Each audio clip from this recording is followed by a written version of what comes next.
I'm going to take this slow because I have no clue what I'm looking at right now. You're good. Load disk space. Says recording in progress. Okay. So I had a client like I think it was this time last year. They had like 400 grand in a 401k, and I was just kind of in this predicament where they were in a higher tax bracket. So I was looking at a Roth conversion, and then part of me was like, hey, they're not going to have that much money in 5 years, like not much growth, because we're trying to protect a portion of their income with like a fixed indexed annuity or something like that. And I just wondered, have you ever ran into a predicament to where you've had a client where you're like, hey, this Roth conversion makes sense, or hey, we ran into this client that you've heard of Roth conversions, but in your situation, it doesn't make sense? Yeah, I hate to say it like this, but the answer is always it depends. And I think Depends. people hate when you don't give blanket answers. But one example where it doesn't make a huge amount of sense from what I've seen is if someone is a very, very, very high income earner right now, sometimes it just doesn't make sense to be paying 50% tax, 40% tax on what their Roth conversions would be right now. And they might be potentially at a lower tax bracket in retirement. Not that we're thinking taxes will actually go down, but they're making 900K right now and they're trending to only make a quarter million in retirement income. So that's one of the biggest things I see is if someone's at a hugely high tax bracket. I don't know about you, but I have a really hard time paying 50% tax just to potentially have a more tax-free income down the line. So that's where I see a lot of like W-2 doctors that I've talked with. They don't really like the Roth conversion and kind of have a hard time with after-tax options just because they're in California, New York, a lot of those states where you're paying like 52% at the highest tax. So that's one of the biggest things I've seen. Gotcha. So when's a good time? Let's just say the perfect case, someone's 60 years old. What's a good tax bracket for them to be in, their balances for a Roth conversion to really make sense, and why? I think the biggest thing that I see Roth conversions fitting into someone's portfolio is if they have too much in their pre-tax buckets. And you could obviously elaborate on what that means to you. But for me, what I see is if someone's about 5 to 10 years away from retiring, they're in some of the tax brackets that are, 22, 24, they're in those tax brackets, maybe even extreme cases 32, but that can be kind of high. But if you're in the 22 to 24, what we find is that you have a lot of room to convert extra money into a Roth conversion option before you retire. So let's say you have $1 million in your 401ks and you have your pensions, other accounts. The biggest thing I see Roth conversions fitting in to the equation for is if they're not going to need all of their money in retirement and they just want to pass it on to the kids. Because as you know, if you don't spend that money by the time you turn 75 down the line, basically with the changes on the age, someone's retiring in a couple of years, they need to take RMDs at 75. If they want to avoid having to take RMDs on that money paying taxes later, that's where Roth conversions fit in a huge amount. The second Got thing is if they're worried about taxes and they do share the same understanding that taxes probably will be going up in the next 5 to 10 years with Social Security, Medicare, all those things that are going to be lacking funding, and they can either cut the benefits or increase the funding by increasing taxes. So hmm those are the two things that I see where someone wants to diversify, pay taxes now so they don't have to pay an increased rate later, and they're in the 22 and 24%. That's a huge win for people because they can roll. Like I'll look at the tax brackets quick. Married filing jointly, which is a lot of these people are married. If you're, let's say, making 200,000, the top of that tax bracket is 383. So that means if you have $1 million in your portfolio, you could convert an extra $180,000 a year for the next, let's say, 10 years. That would mean that almost all of your income, if you had $1 million, all that 401k income would be post tax and in a Roth option by the time you retire. So those are the two things that I see is you want to eliminate taxes 5 to 10 years out from retirement, pay it now so you don't pay it later. Tax diversifying, if someone just wants to put some of their money, meaning that they want to make sure they have a standard deduction amount in their 401ks and IRAs, or if they just want to leave a legacy behind and they don't want the kids to inherit, the huge tax trap where they have to take all the taxes out for the next 10 years because they didn't handle it proactively, they have to be reactive. So, what would you say is kind of the maximum amount that someone should have in a pre-tax account leading into retirement from what you've seen? If it's today, and of course it always goes up, standard deduction goes up every year with inflation. Right now, today, $300,000 for a single person, $600,000 for a married couple. The reason why is today it's at roughly 15 grand is your standard deduction. So meaning if you take income from your 401k and you have no expenses to deduct, you have what's called the standard deduction. So the government says, hey, we will give you a quote unquote write off for $15,000. So if you take $15,000 of income and the standard deduction is 15,000, all of your income is tax free. So whenever we talk about Roth conversions, you're converting a portion of your taxable income to Roth and you're trying to hit that sweet spot that $600,000 is a couple. That's today. In 15 years, it could be 800 grand. We don't know. Now, if we just go ahead and track the metrics, we could say it'll probably be 22, $23,000 per person, and maybe 46, maybe $50,000 in the next 20 years. We just don't know. So we just kind of have to play it by ear. And as far as the Roth conversions, that's one thing I wanted to talk about. So when they hear Roth conversions, a lot of people just think Roth. Let's go ahead and take your 401k, convert it to a Roth 401k. Now, I know that we use sometimes we call it a strategic rollout, which is Roth conversion to cash value life insurance, especially for people that one don't need the income, two they plan on downgrading their lifestyle, they plan on selling their big house because they don't have kids anymore. They kind of just want to move into the woods and retire in a retirement community. So we would probably convert some of that to like an index universal life insurance policy, a whole life policy, depending on their quote unquote risk tolerance. And Yep. then now you're leaving a legacy. So you can take that $1,000,000, convert, let's just say 180 times five. That's a lot. So we'll just say $180,000 per year. That's one thing I also want to clarify in case someone caught that. When you convert $180,000 a year, you're taking it as income, as ordinary income. So that's why if you take the 183, you stay in the 22% tax bracket, you're taking it as income. So the government's going to tax you at 22%. And if you go ahead and you hit that next tax bracket, which is what David McKnight calls the sweet spot, the 24% bracket gives you another six figures that you can convert. So if you really wanted to get crazy, you can convert a quarter million, 300, $400,000 as a married couple per year for 5 years, and you could basically roll all of your money into tax free. Yep. But yeah, to go back to that cash value life insurance, you can convert to a Roth. So you can go from a 401k to a Roth 401k. You can convert to cash value life insurance. Is basically the only two ways you can get that tax free bucket. And on the cash value life insurance, why it makes sense for a lot of people is you get the higher income. You're basically building a pension because you're leveraging your account. You're not withdrawing from it. And then if you die, you have a death benefit. So it's kind of like Doug Andrews says the Swiss Army knife. I don't really like using it because that's all he really pushes.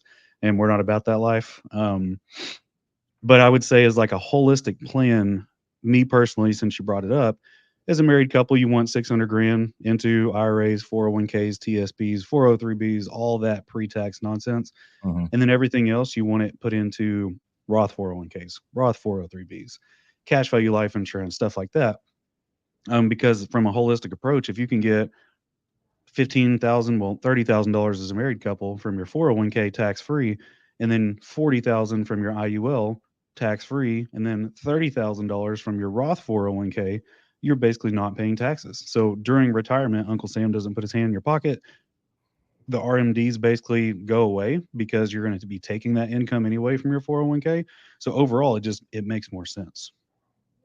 Yep. 100%. I think to unpack that a bit more, use the old phrase, it depends. It depends. It depends. People are like, oh, well, you should do all of it into a Roth IRA in the market. Oh, you should do all of it into an annuity. You should do all of it into cash value life insurance. I think it'll depend based on what the needs of the person is. So I'll give you an example. I had a couple, actually, funny enough, just yesterday, met with a couple in New York. As we know, that's a lovely state. So here's an example.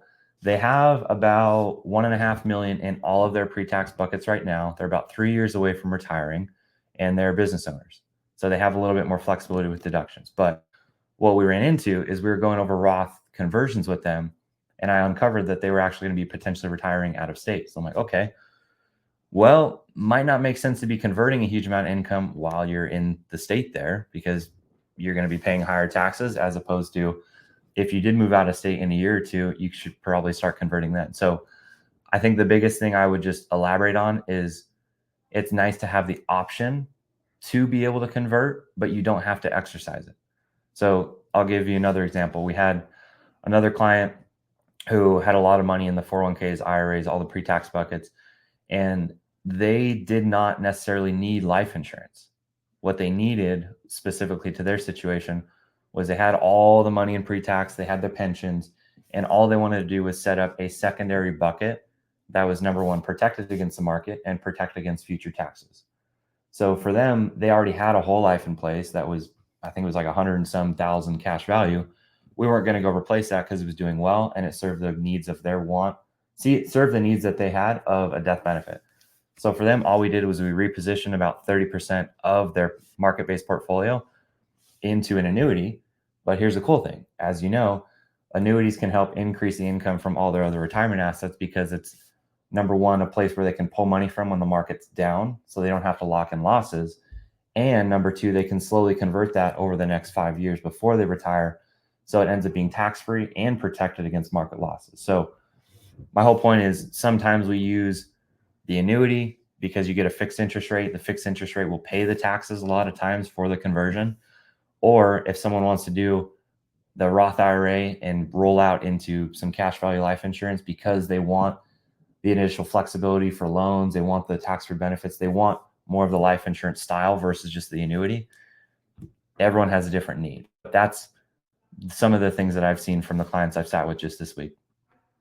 Well, I'm glad you said that about being in New York, the high tax bracket, the insurance laws there, which are just insane. And the reason why I bring that up is I kind of self proclaimed to be the financial whistleblower. So I want everyone to know that if you are meeting with somebody and all they push is just this one product, be leery. If you have $500,000 you're trying to put into a fixed indexed annuity and they tell you it's this one carrier, this one product only, and they don't explain why, be leery because there are some products out there that will give you a 10, 12% commission, and there's some products that will give you a 1% commission. Um, Reason why I bring that up is you never know what that person's intentions are. So I had a client the other day who, and this isn't an annuity, this is cash value life insurance. They said, I was going to do $20,000 a year into an indexed universal life insurance policy. This guy showed me the illustration. It looked okay. I didn't really care for it, but it kind of did what I wanted it to do. And at the end, I was like, so, how'd you get into this industry? Oh, I met this guy in social media. He was up in his high rise building in Chicago on the second to the top story, and I want to be just like that guy. And he went from almost signing the application and come to find out that guy would have made a $20,000 commission because he put all of his money into target premium, which basically just means he picked his own commission. And instead, he was like, "Oh, I know what this guy is about. I know he's full of it. He's trying to take my money." And in turn, he canceled that and came to me, and I showed him a better product, multiple products, because he asked for it, and he chose the one that I would have chose. But I gave him the option. So whenever we say it depends, it always depends. Every client's different. There should be no one cookie cutter, one size fits all. And the Roth conversion is not for everyone. Like we said, if the average 401k is 216 grand at retirement age. At $216,000, you will not pay taxes on that if you take the safe withdrawal rate of 4%, because I believe it comes out to like 8,600 bucks. If your standard deduction is 15,000, you're never going to pay taxes on that. So why pay the taxes in Roth converted? So at the end of the day, make sure you do your due diligence. My goodness, Do and to do. due diligence. Yeah, So is there? I was gonna Yeah. say I'll give you another example. So I met with someone basically where their parents did not do the Roth conversion option and they inherited an IRA. So meaning, let's say that your parents, they have a bunch of money in pre-tax. Like let's say my parents, for example, my dad is in his 70s. Let's say he passes away at 90 and he had $10 million of pre-tax money in all of those accounts. What would happen is if I inherited all that money, which I know I'm not, I have sisters, but just as an example, if I inherited that 10 million and he didn't pay taxes on it yet, taxes don't go away. Basically what happens is I would inherit that and I have up to 10 years to pay the taxes on all of that money that hasn't been taxed on the account yet. So here's an example of what we did potentially for this client. And I showed him some strategies. They met with the Morgan Stanleys, they met with the Ed Jones guys, and guess what? Guess what they told him? Don't worry about it. Just put it in put it in your own personal IRA account, take it out of the trust, put it in your IRA, and then you're gonna have to take, it was like $17,000 a year of RMDs. Just put that in your own Roth IRA. Basically, like that was what they, well, technically they actually couldn't do that because it was above the Roth IRA limit. So what I recommended for them is I just said, hey, this is probably what all these guys are going to tell you. If you go to them, they're probably going to say, if you had your money with us, it would have done this over this many years and all this, like you've seen this before. They're probably not going to cover anything about market protection, market losses, or taxes, because why would they? They don't get paid on it. They want to charge you fees. They want to manage all the taxable money because they get paid more. So I ran them through that whole thing, made sense. And I said, hey, in light of that, what you probably should do, they had about 500,000. You should keep some of it in equities because equities are going to grow long term. You should probably put some of it into annuities and some of it into cash value life insurance. So for them, what we ended up proposing was, hey, let's protect about 65% of it in an annuity because they want to start taking income on it over the next 10 years or so. Give them guaranteed income. But with the RMDs, it was 17,000 a year that they had to take out, pay taxes on. So what did that end up being? $14,000 in Florida of after-tax money. That money was going to go into specifically an IUL for them to set them up for later in life, like in their 80s and 90s, if they start running out of money, not for the period when they're going to be taking income in retirement 5 years from now. So it's, hey, the RMDs need to go somewhere. Let's put that somewhere where it's going to give you a death benefit. It's going to give you protection. It's going to give you growth. And then down the line in your 80s and 90s, when inflation's high, taxes might be doubling, all those different things, you have a bucket that's covering you there, but you still do have your 401ks, your equities, your annuities. You have all the other stuff that's going to give you the income from 65 to 85. And the way the life insurance plays into for those people is it's the last asset that they can tap into if they start running out of all the other money. So as you know, the compound interest curve is like this. It's like nothing, nothing, nothing, nothing. And then it just starts skyrocketing. So if you look at the illustrations for them, even if you show them a 6% rate of return for the first 10 years, doesn't do much. And then the last 10 years, it just goes crazy. And they can take out a lot more money by saying, hey, let's leave this to be our last asset and take income from all of our other things up front. So for example, that was like the Roth conversion strategy we did for them was inherited IRA, take out the RMDs, put it in life insurance to give them more leverage on the back end. And it also gave them life insurance, which they didn't have. So that was an example where, again, for the other lady, she didn't need life insurance because she had the whole life, right? So it just depends is the moral of the story. So probably the most important thing that we left out so far, I just thought about, and I hope people are still here to hear this. Whenever it comes to the Roth conversion, you actually have to pay the taxes out of pocket if you're not 60 years old yet or 59 and a half. So can you kind of touch on that a little bit? Yeah, I mean, to be honest, I'm not a huge expert on that, but I really don't even recommend people doing Roth conversions if they're younger than 60. I think the only time I've ever done Roth conversions is if someone's older than 60, just ironically. So I've never even had to tell people that they have to pay it out of pocket. But if someone is younger than 60, they might not even want to do that. They might just want to start a secondary bucket of something Roth, like an IUL, like a whole life, like a Roth IRA, because they might have 5 to 10 years to fund something where they might not have to do the actual conversion. So that's all I would say is if you're under 60, just be wary of doing a conversion. It might just be better to start a secondary bucket and fund more after-tax things instead of pre-tax things from your current budget and just reallocate the contributions instead of doing the actual conversion. Right. Well, I had a couple the other day. They were probably like 35 and 36, really young, and they already had like 600 grand between the two of them in their 401ks. And I was like, man, you are maxing out every year, aren't you? Yeah, we are. So our overall idea was, hey, you have 600 grand, that's going to compound pretty ridiculous, even at a 7% rate of return by the time you retire. And you have to wait till you're 60 because you did go the 401k route. But let's call your company and see if they do a Roth and a Roth match. So people don't know that before the Build Back Better Act, technically a Roth 401k didn't have to be matched with Roth contributions. They would do a Roth 401k and all their match would be pre-tax. So they would still only contribute to their own Roth IRA and the match was pre-tax. So we call the carrier of that 401k, said, yeah, we do. We match up to 6% post tax. So I was like, hey, that makes way more sense because a Roth 401k, with a 4 to 8% match is huge. It's probably better than most people are going to get anywhere across the board. So we switched and we predicted they would have somewhere around like $2.2 million in the Roth 401k, like $4 million in their traditional 401k, and they like the idea of cash value life insurance. At their age, starting that young, 400 or 500 bucks a month, it looked pretty ridiculous. So, yeah, they started off early. They were one of the couples that actually planned ahead, and never happens. Um, but I'll kind of touch on what I asked, which was if you're before the age of 59 and a half and you are doing a Roth conversion, you actually do have to pay the taxes out of pocket. So if you convert $100,000 and you have to pay 20,000, you have to pay that out of your own checking account. If you're 60 years old and above and you convert 100, you can actually take 20 out of your balance.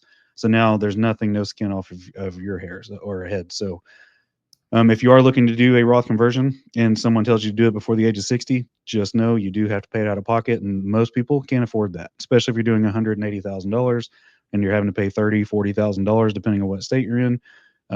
Just be leery. So that's what a lot of those Dave Ramsey and guys like that kind of guard against and say, hey, don't do a Roth conversion because you do have to pay it out of pocket. It's just because you're under 60. So Right. just to clarify that for people. Yep. Yep.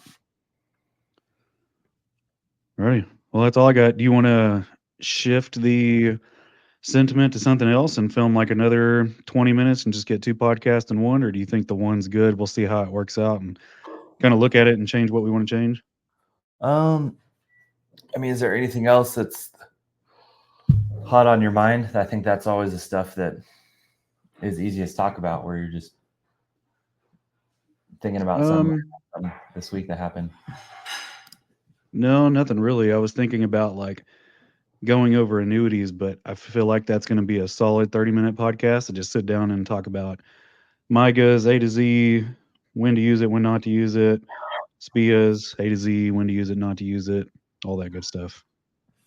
I mean, we could talk about some different examples of annuities, like you said, because I think that's a good topic right now, especially with where the market's at.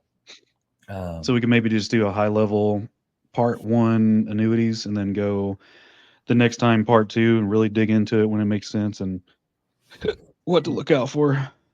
Yeah, we can do Okay. that. I think the basics would be like different type of annuities. There's income annuities, which are just like pension. There's hybrid accumulation and income. Then you have accumulation. You obviously can't have both, so you kind of have to pick which one's more important. And then we just give examples. Like this lady I met with, single lady who's 78. All she wanted was an income that would, funny enough, pay for her vet bills for her animals. So like, you don't care about giving this to anyone? No. You don't care about the growth of it? No. All I want is income for the next however long I live. So I'm like, cool. Let's use Safe Income Advantage, right? But another couple I met with yesterday, that was the same thing we were talking about, the Roth conversions. I have hair in my mouth. They ended up wanting to do like an accelerator because they want the growth, the income, and potentially be able to leave some behind. So I think we could just talk about a couple different ones and then give examples of when people might use those. Okay. And maybe things to look out for too, of like you said, hey, make sure that you're not seeing any crazy illustrations. Like if it sounds too good to be true, be wary of that because they can change some of the contracts. So make sure you have a good cap integrity, some different things to look out for. Okay. I think I'll start off something like so one of the hot topics right now is the market probably crashing. They've been talking about a bubble popping for the last blah blah blah. What we like to do for a lot of our clients is protect a portion of their income using the rule. Is it a rule of 100 or rule of what is that rule? Rule of 100. Okay, let's call it a rule of 100 because I've heard like 10 rule of 100s, but we call it the rule of 100. We're just going to protect a portion of your income, or of your retirement accounts or portfolio, whatever we want to call it, and then just say, hey, there's basically three types of annuities. There's guaranteed, there's income, and there's growth. So we'll go with guaranteed, MIGAs, what you could expect, long term, kind of guaranteed, kind of not. We'll end with the growth annuity because I think we want to hit that the most. We'll go the income annuity, which is like SPIA with survivorship. When they make sense, that's what most people think annuities are. Their grandpa's annuities. Mm-hmm. And then move into income or growth annuities, which would be like an FIA or a VA. But Here's the warnings behind VAs, high fees. A lot of FIAs actually have fees because people put the multipliers on it, mostly because a lot of them get a bump in comp. And then do like a quick case study of like, hey, this client wanted a MIGA because they were older. They liked the CD route. They liked guarantees. So we went that route. Yep. SPIA made sense. Did you know that, whenever people get into car crashes and get settlements, most of the time they're a SPIA.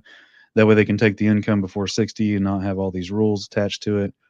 Um, and then the FIA, that's what we like the most, but make sure you have good cap integrities, no charges, and look out for ridiculous returns. We can talk about the BS volatility control indexes in the future type thing. I would say we could even just talk about too why a lot of these get a bad rep, and that might even be a good topic to talk about in general. Is like why insurance gets such a bad rep. It's because they're trained by the insurance companies and their idiot uplines who show all these things and crazy 14% average rate. Like that's why they get a bad rep, is because sadly no one really understands this stuff. So I'll probably start off with that because that'll intrigue some of the agents to listen. And then on top of that, it also keeps people involved. So I'll start off with market looking to pop. We've been talking about it forever, but it just looks like it's looming. Um, the way we kind of protect people is protecting part of their income or their portfolio with annuities. The problem with annuities is a lot of people think it's grandpa's annuities, and then these agents and advisors are selling it based off what the insurance company tells them to do, which is what makes the company the most amount of money, Yeah. which is what makes their managers the most amount of money. Here's actually what they are, A to Z. Yep, I would say so. Got it.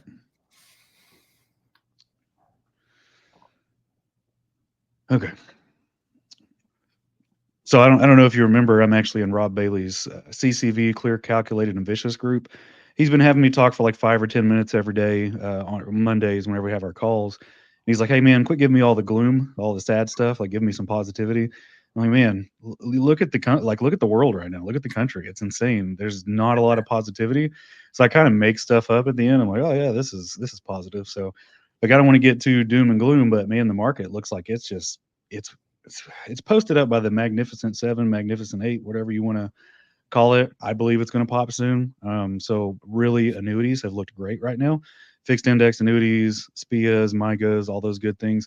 The problem is, as you know, on social media, everybody's talking about them because they pay well. Well, Yep. people will take all of your assets and put it into annuities because one, it pays them well. Two, they're going to show you some kind of ridiculous rate of return. Um, Too good to be true type aspect, and most of the time it is. And I think the reason why is one, all these people are being trained by insurance companies. And of course, what are insurance companies doing? Looking out for the bottom line. How much money can we make? What makes the most amount of money? So we're going to teach people to sell the product that locks in the money the longest and pays the most commission to the agent, makes them happy, makes them sell more. And on top of that, you have all these MLMs. Man, every time I talk about MLM, I get blasted in my comments and in my messages. And I've actually got death threats talking about one company. So, So anyways, they're taught I'll also. do that for you. That's it. All the 3 letter agencies, and no, I'm not talking about FBI, CIA, but um, all those groups are being taught by people that make money off of what they sell. So, like, let's say you sell a product, and the agent, I'm the writing agent, I make 5%, and really the contract goes for 8%. So 2.5 goes to you. Let's say you're my boss, and then a 0.5% goes to the company. So of course they're going to say, hey, sell this product. It makes 10%. You'll make 5. I'll make 3. Company makes 2. So they're basically looking out for their own self interest. So what I kind of want to do here is let's just talk about what an annuity actually is. What's the definition? What types are there? What to look out for? Because we've seen some crazy stuff. And I know whenever we first started, we kind of fell into that trap because when you don't know anything, you look up to a mentor and you always just assume they're doing right by you, doing Mm-hmm. right by the clients. They're going to teach you what you need to know. And most of the time, honestly, it's not the case. So, real Yep. quick, there are guaranteed annuities, there are income annuities, and then there are growth annuities. So, I'll go ahead and let you touch on all those topics right quick, and then I'll just kind of chime in as I can. Yeah. Let me do this first because I think it gives some good context. I, funny enough, filmed a video about this yesterday. But my personal opinion, I could be wrong. I might get some backlash for this, is that MLMs should be for skincare, for proteins, for things like that that don't have to deal with people's financial livelihood. Uh-huh. The reason I say that is because I was in one for a period of time. And to share a story before I go into the annuities quickly, is what happens as you get into every MLM. How do you get business? You get recruited.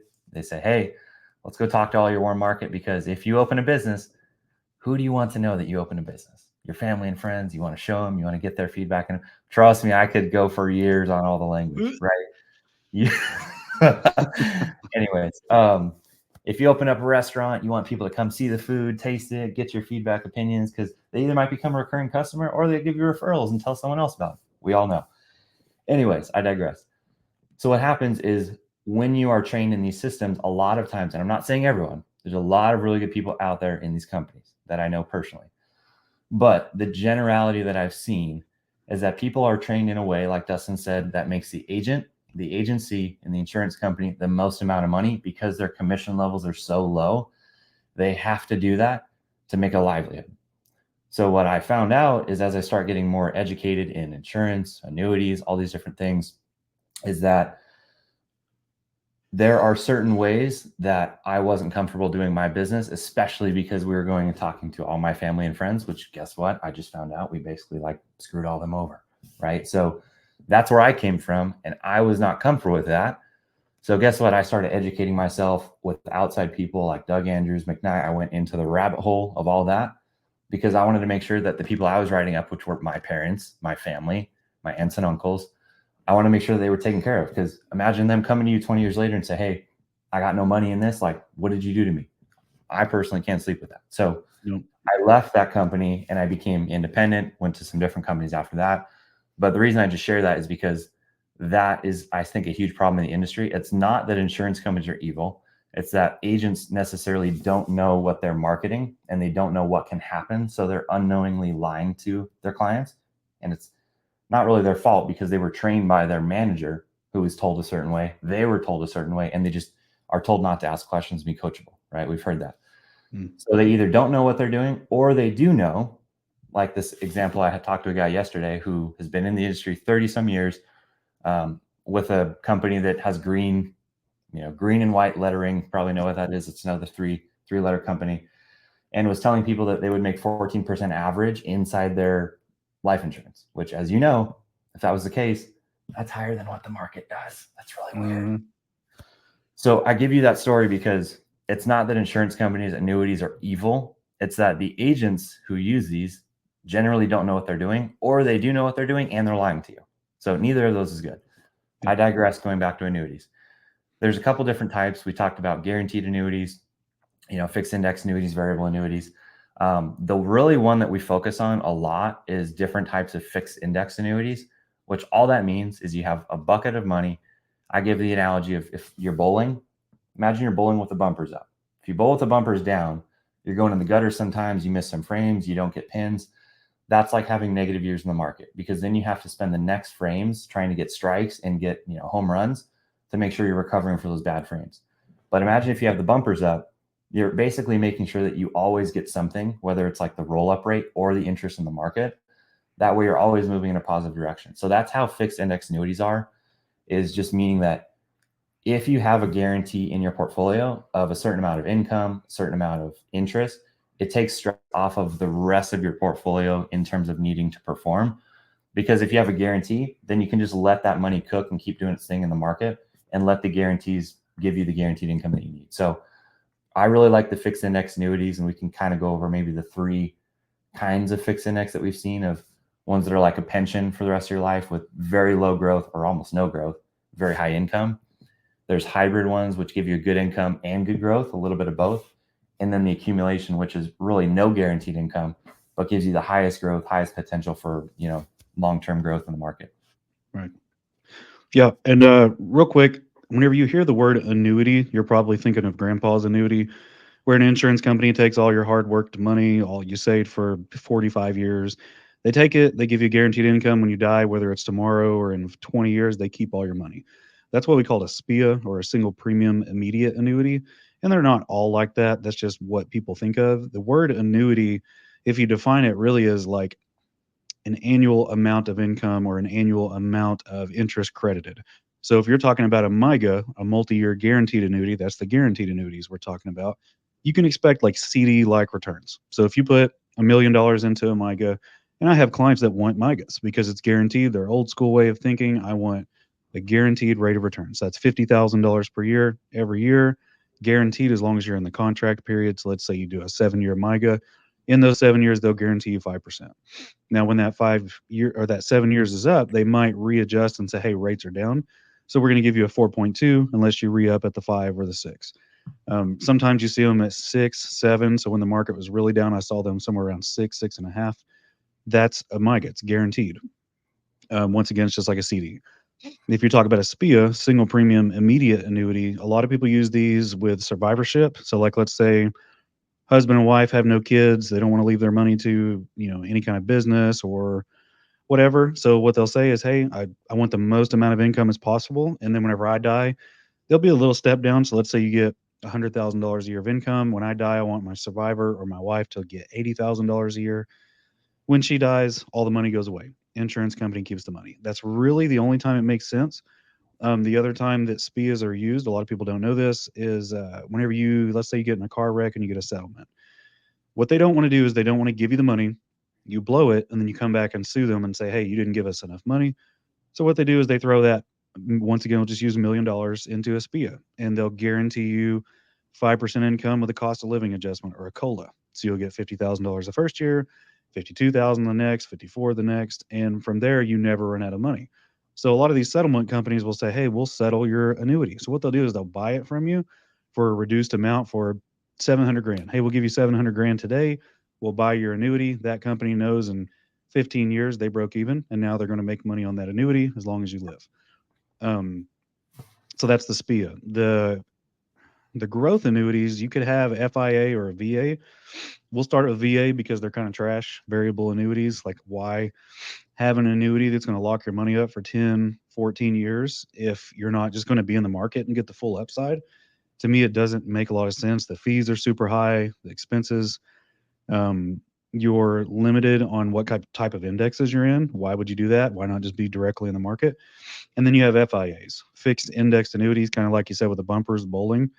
You're basically getting no downside risk in the market as long as you don't use a charge index. So most of the FIAs we use, almost all of them, have no charges.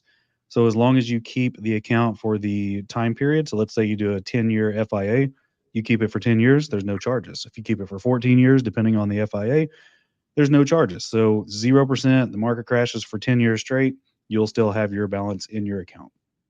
You do have a charge, a surrender charge, if you do cancel or liquidate that entire account in the first 10 years. So let's say 5 years in, you're like, hey, I need all this money. I don't care what the charge is. They'll charge you 6, 7%. But you get all your money. And of course, if there's any growth, you get taxed on it. If it's a 401k, you get hit with a 50% penalty. So, like, you really don't want to drain these accounts anyway because they're retirement accounts. Mm-hmm.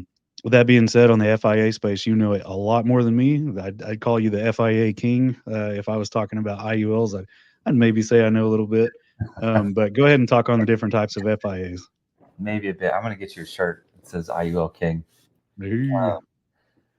Yeah, I mean, again, I'll give you some generalities and then I'll give you some examples that I think might help some people. So, met with a lady, awesome lady who's 78 the other day, and she came to me and said, I just want to make sure that I can pay for my vet bills. Funny enough, because she has a bunch of animals, bunch of cats and dogs, which I can relate to her on. So she said, I want to make sure that I have $1,800 a month for the rest of my life to take care of my vet bills, because she doesn't want to be in the market worrying about the ups and downs and worrying about when to take income. It's just too much stress for someone when they're older. They just want to know that they have income coming in and they don't have to think about it, whether the market's up, down, or sideways. So for her, we just said, all right, we need to cover $1,800 a month. Do you have any other concerns about leaving money behind? No. Okay. Do you have anyone else that you might potentially need this money? Like, do you have a spouse? Do you have kids that you want to make sure you leave this to? No. Okay. So you're telling me that you are the only person that needs this income. There's no one else. Yes. Okay. So if we have a scenario like that, that's when we would use one of the pension-like annuities where it's a very, very high income. Based on your age, it can be somewhere of 8 to 9% based on your age. So let's say you have $100,000, you could get $8,000 a year of income for that period of time for the rest of your life, or 9,000 based off your age. So that's what we were able to do with her, because all she needed was just income didn't care about leaving money behind, didn't care about growth. So we used the pension-like style guaranteed income, but you have a very high guaranteed income at the expense of the growth. You can't have everything. So that's one example. Second example is lady I met with yesterday. Great couple from New York. They wanted to make sure that they had an option to protect their money because the market's so high. They're very pessimistic on the market. So they were kind of looking at worst case scenarios and said, I want to make sure that I have some money that's protected, but I can also draw income off of for in the next, I think, 3 to 4 years when they retire, make sure they can take income and it's not locked up. So we use what's called, I would consider like a hybrid annuity where it has some good growth capabilities and good income potential, but it doesn't have the best of either. It's kind of 50-50 on both. So for her, what we did is we basically said, hey, let's position part of your money that you have in the market into an annuity that's going to give you guaranteed income. It's going to give you some guaranteed growth, and you're not going to have to worry about where the market is. So for her, I just usually ask people, it's kind of a funny question. How much money of this, 1.5 million are you comfortable losing? None of it. Okay. Let's be real. Let's be realistic because you're in the market. Like you wouldn't have it there if you didn't want to lose money. I'll ask you again, how much do you feel comfortable losing in the next couple of years before the market goes down? 200,000. Okay, cool. So we want to make sure that we're positioning an appropriate amount into an annuity and not putting all of their money in, like you said, because there's a couple things you need to consider with an annuity. I give people the terrible analogy that if you go to Panera Bread, which I love, I love my coffee, love my mac and cheese, all that stuff. There's actually, funny enough, I think Sasan was the one who told me this first, and I just stole it. But how you go to Panera and you have the pick two, pick anything on the menu, you can only have two. Financial accounts are very similar. What I mean by that is you can either have growth, protection, or liquidity in your 401ks, brokerage accounts, anything like that. So let's look at her 401k because of her age. She has good growth potential because she's older than 60. She has full access because she's over 60, right? But she has no protection, meaning if the market goes down, she's going to lose probably a good chunk of money. So she has 2 out of 3 in the 401k. For an annuity, all that you're saying is growth and protection are more important than liquidity for that chunk of your money.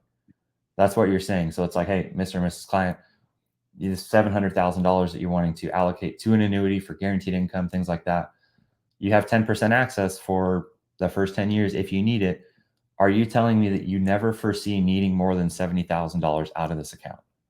Yes. Okay, perfect. If that's the case, we have the right amount in the annuity, but if they need more access than that, that should never go into the annuity. So that's an example of, for them, they wanted to have an income, they wanted to have a good amount in the annuity, but we always want to make sure that if they do need emergency access with the 10% withdrawals, that they're not limited and they still have liquid money in their 401k that they can withdraw from if they need it. So that was an example of where we used a hybrid option.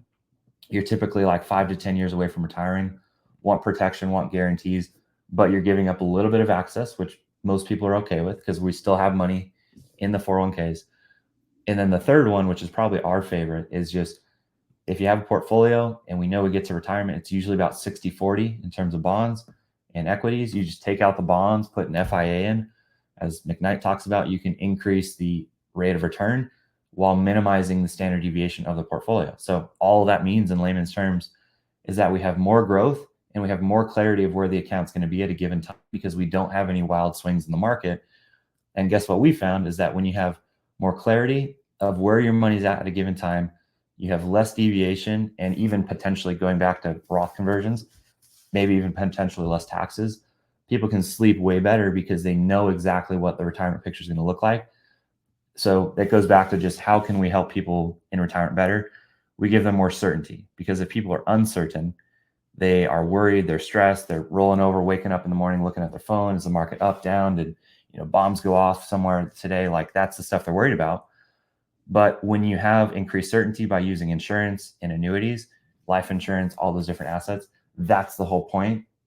Is just giving you more certainty on income you can have, the taxes you're going to have to pay, and all those different things in the future.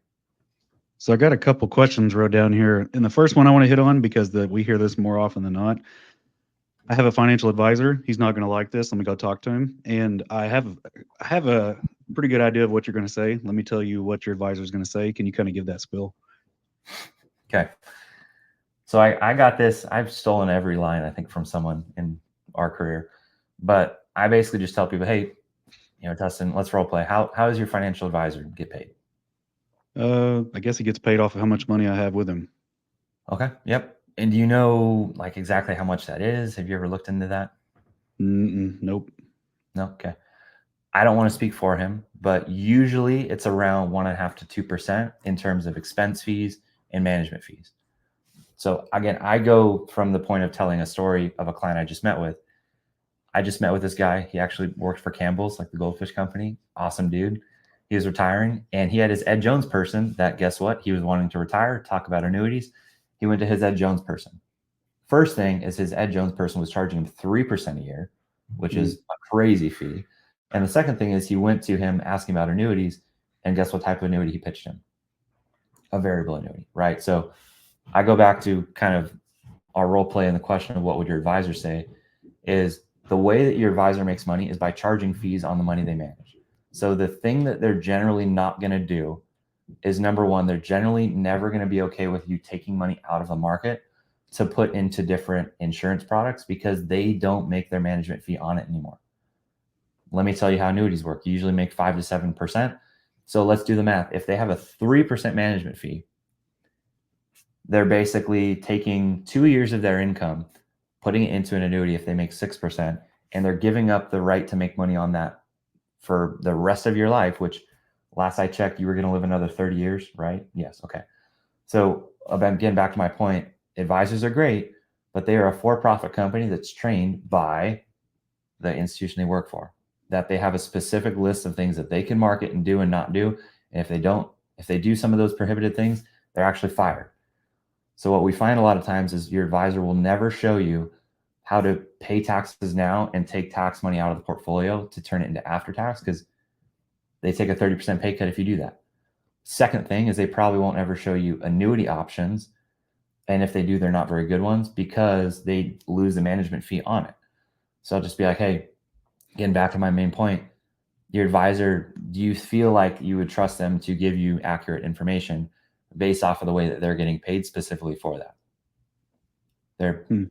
have some questions. So the thing that I always bring up too is I'm like, hey, obviously we get paid too. I'm not saying we run a charity, but what we usually find is that I will fulfill the client's needs is specifically what they're looking for. I try to eliminate my bias as much as possible because like we're doing well financially. I always try to not sell based off of my pocket, but based off of what someone wants. So like I'll give you an example. That Campbell's guy, he even said he's like, hey, should I do more in the annuity? I don't know. Let's run through that. Obviously, we get paid more if he does more. Like, hey, just I even tell people this. I'm like, hey, just so you know, we get paid based off of how much you do into the annuity. So I'm going to try to remove that from the equation and let's look at what this is going to do for you and what it's not going to do. And then he's like, okay, well, if I do 400 instead of 300, um, my wife has a lot of medical bills and I might need some money in the next couple of years. So he's like, maybe I don't want that much in there. I'm like, perfect. Do 300. You're on the same page. So That's awesome. going back to like what your advisor will tell you is they generally will not be a fan of annuities. And I just ask the client, cool, if your advisor tells you not to do this, what are you going to do then? Are you going to give up having guaranteed income in retirement, being less stressed? Are you going to go back to being stressed and worried about where the market's at just because your advisor tells you that that's what you should do? So basically, you're telling me that 2 years of management fees is 6%. So if they do this annuity and make 6%, and you live for 30 years, they could have made 90%. So if you have $1 million in your portfolio, they could make 900,000 over the next 30 years or make $6,000 once. Why would they do that? Yep. And again, it goes back to that thing of captive companies. The way that they're trained is to make the agent, the agency, and the insurance company or institution the most amount of money. Obviously, we make money too. Not saying we don't, but that's why I have such a hard time with this industry is because that's what dictates what people do. And that's why we like being independent is because we don't have anyone who tells us what we can do. If we think something's best for a client, we're going to move that direction, not what the insurance company says. As you know, they have their own interests as well. Well, real quick, if no one knows what it is, captive basically means exactly what it sounds like. You are captive. You can only sell the products of that company. So if we just talk about PNC or Home and Auto, let's talk about State Farm. State Farm only sells State Farm. So if you get a term policy, State Farm. You get a home and auto policy, State Farm. You get a pet policy, it's State Farm. Where if you're independent, I might have 50 carriers that I could use, and my pet policy versus State Farm may be 300 bucks a month, but mine's $40 a month. You may get a term insurance policy from Primerica that costs you $150 a month, and I may be able to get the same policy, same benefits, same period for 40 bucks a month. And it's really that much of a difference when it comes to costs. And on top of that, these captive agents make less. So let's say on a term policy, Primerica may make 50%. So let's say 100 bucks a month, that's $1,200 a year. They may make $600 in a commission. Versus if you're independent, you get paid more. So let's say 100%. You'll make $1,200 on a $1,200 term, and you're giving a better product. So at the end of the day, personally, so don't take this to offense if you are a captive agent, the reason why you are a captive agent is because you're using someone else's name and brand to benefit you. If you are a Northwestern Mutual advisor, you're saying, look, here's Northwestern Mutual, the biggest company in the US. We work for them. Hey, I'm working for Primerica. We have this great 25% guaranteed blah, blah, blah in the IRA. They're using someone else's brand because they're Mhm. afraid to step out on their own and build their own brand. That's me personally. Yep. Um, so on the annuity side, one thing I've been having a lot of issues with, especially on social media, seeing these people run illustrations and not knowing that people like me can read the illustrations and understand them even that quick. Talk about a bonus annuity when it makes sense and when it doesn't make sense. And I have a feeling you're going to say that it makes sense way less of time than it does. Again, it goes back to it depends. If anyone uses always or never, I really try to be careful of those words because they rarely are the case. And I'm a Star Wars fan, so only Deal Sith. in absolutes. I can't even say that. Only Siths deal in absolutes. What I find is where bonus annuities can be helpful is a lot of income annuities do have a bonus on the front end. That might not make them bad, but what it does sometimes is it can give you an increased benefit base, which if they want a guaranteed income for life can be helpful. So a bonus in that case can be helpful if they want the guaranteed income. But keep in mind, if they don't turn on the guaranteed income, it's actually not helpful at all, right? Yep. So that's where I find it not helpful. If you are just having accumulation annuity with a bonus on it and you're just taking withdrawals, the bonus is not free. So let's say it's a 13% bonus. Is there such thing as free money? We had economics class in high school. We know this, right? If someone brings free lunch in, someone paid for the lunch. It just wasn't you. So the bonus, if you have a 13% bonus, for example, which some carriers do, it usually is because the caps are lower. So they know that if they lower the caps by 2 to 3% on the bonus annuities to account for it on the front end, over a 10-year period, they're going to make their money plus some. Right. So where we usually find that bonus annuities fit is if you need a guaranteed income, that's totally fine. But the second thing is if you're trying to replace or what we call refinancing old annuities, because annuities are generally based off of where interest rates are when you start the contract. There is a little bit of fluctuation, but because interest rates are really high right now, like I ran into, example, American Equity annuity. I don't even know if we can say names, but I ran into annuity a while ago that was a 1.5% annual cap. 1.5% because it was written at a time when interest rates were like horrific. So there was there's no upside. So what we did is we're like, hey, this hasn't been growing very well. There is a surrender charge for getting out of the old annuity of about 7%.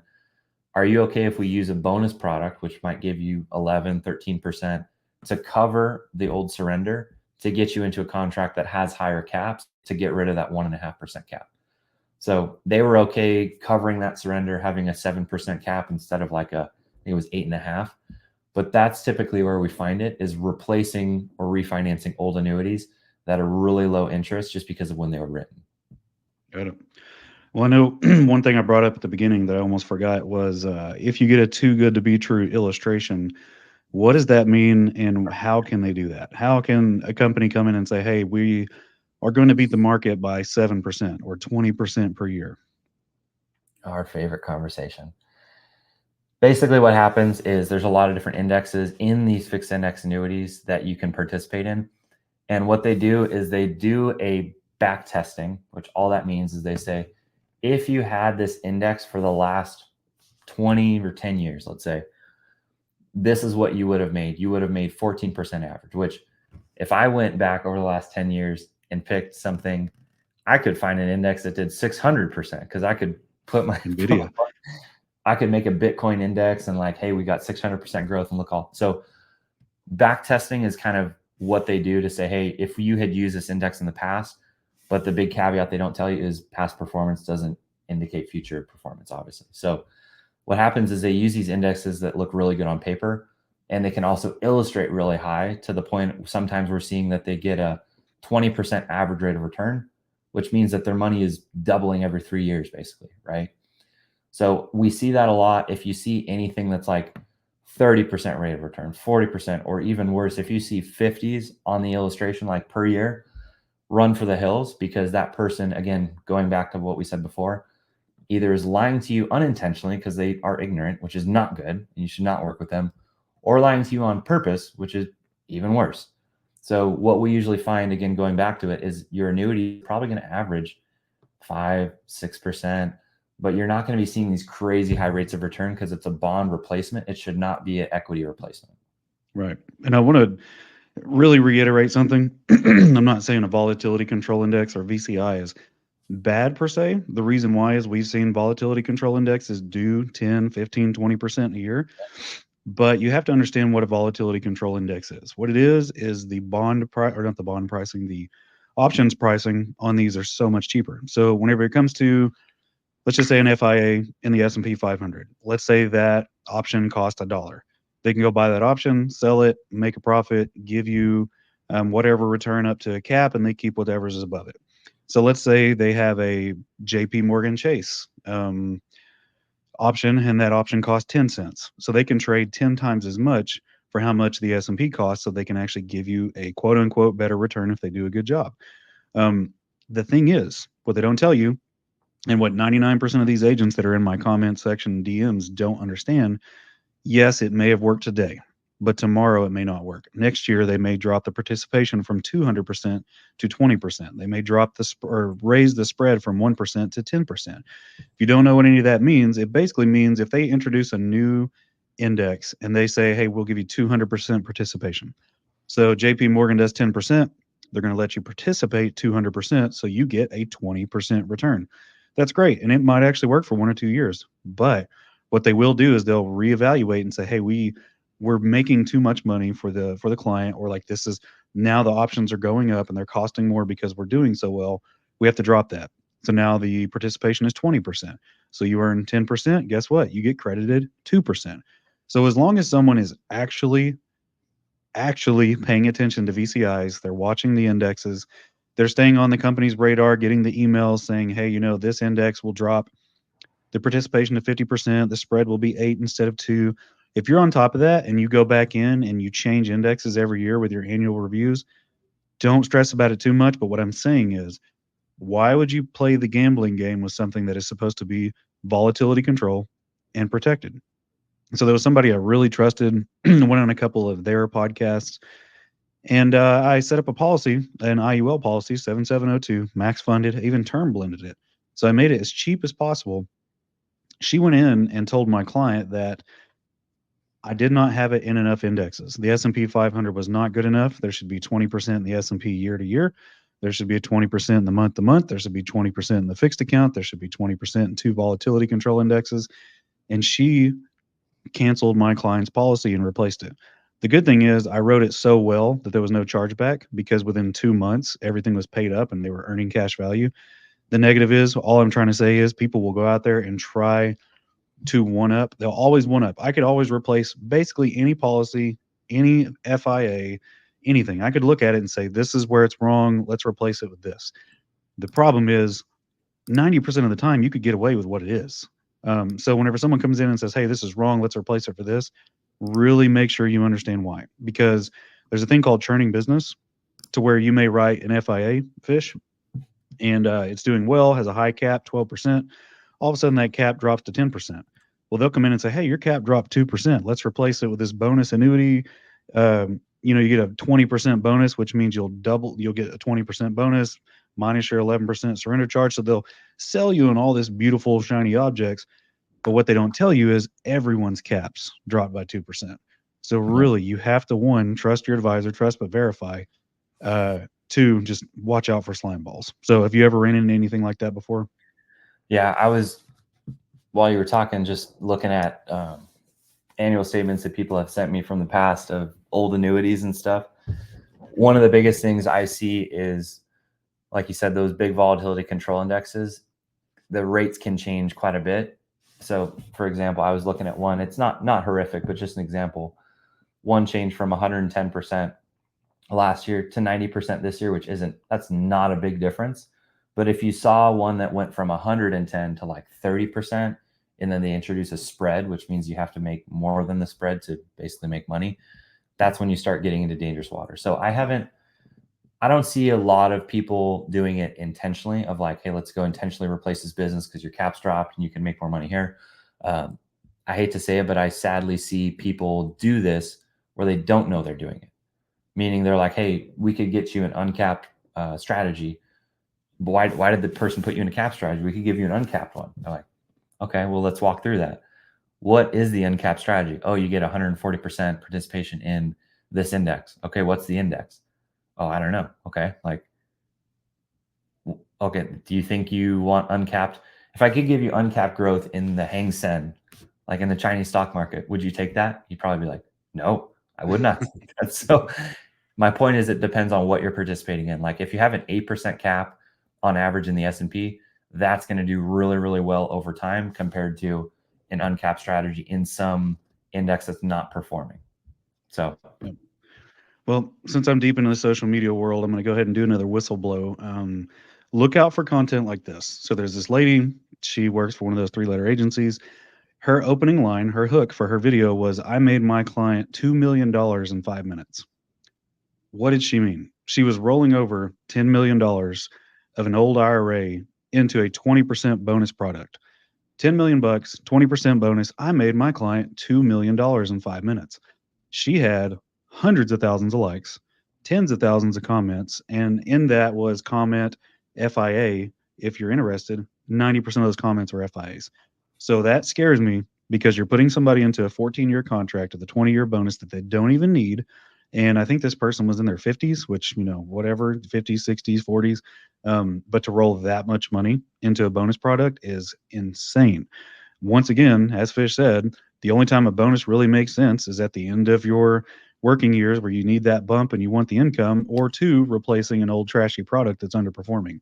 So if someone dangles that carrot and says, look, I can get you $2 million tomorrow, run, please run, please run. That's all I have to say.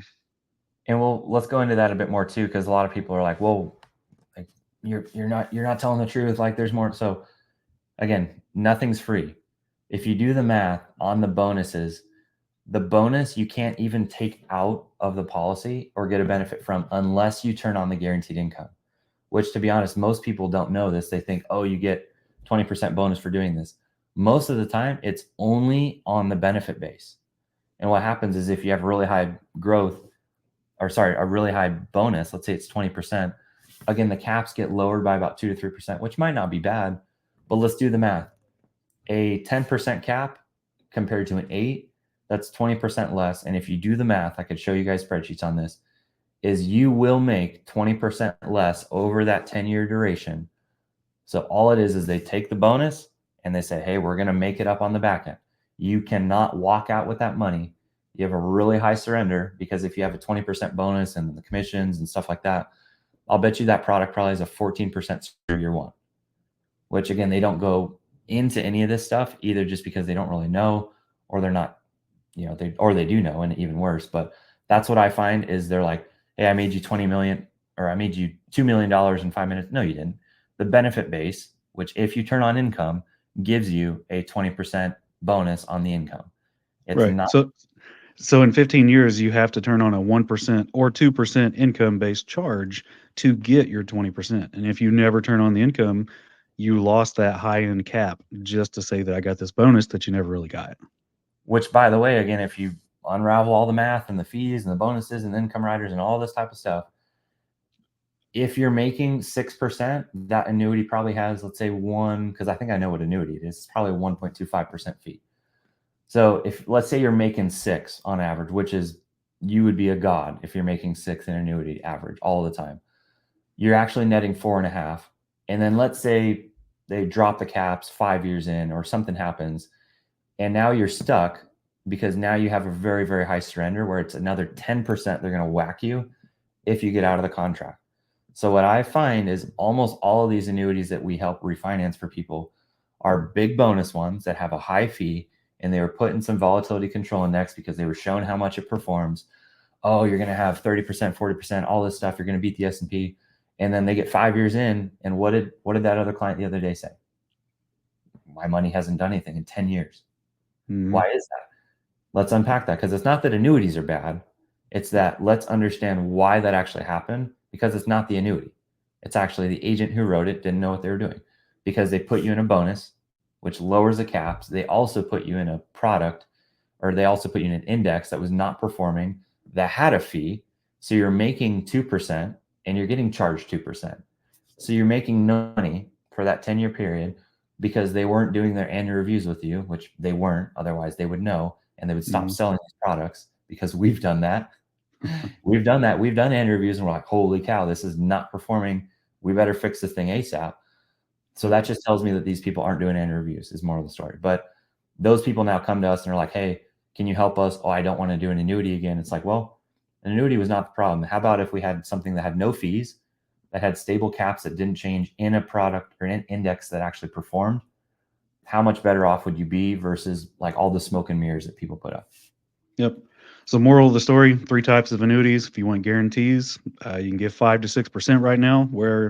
Wherever you look, if you look at a B plus, C plus rated company, you might get like a 6 or a 7. They're basically just buying business. We just talked about that yesterday, I believe. Companies will give you crazy rate of returns and bonuses and roll ups and all that to buy business, to go from a B plus rated company to an A minus rated company. That way they can sell more product. So they're basically taking a hit on their book to buy up their financial strength. You can do a income annuity or a single premium immediate annuity. And what that's going to do is going to lock in your money, give you guaranteed income. Maybe if you get a survivorship because you have a spouse, you do that. When you pass away, money goes to the insurance company. It is what it is. And then the FIA or the VA, which we talked about, VAs really never make sense, so I won't even go into that. And the FIA, you can either do the income option, you can do the growth option, or you can do a little bit of both.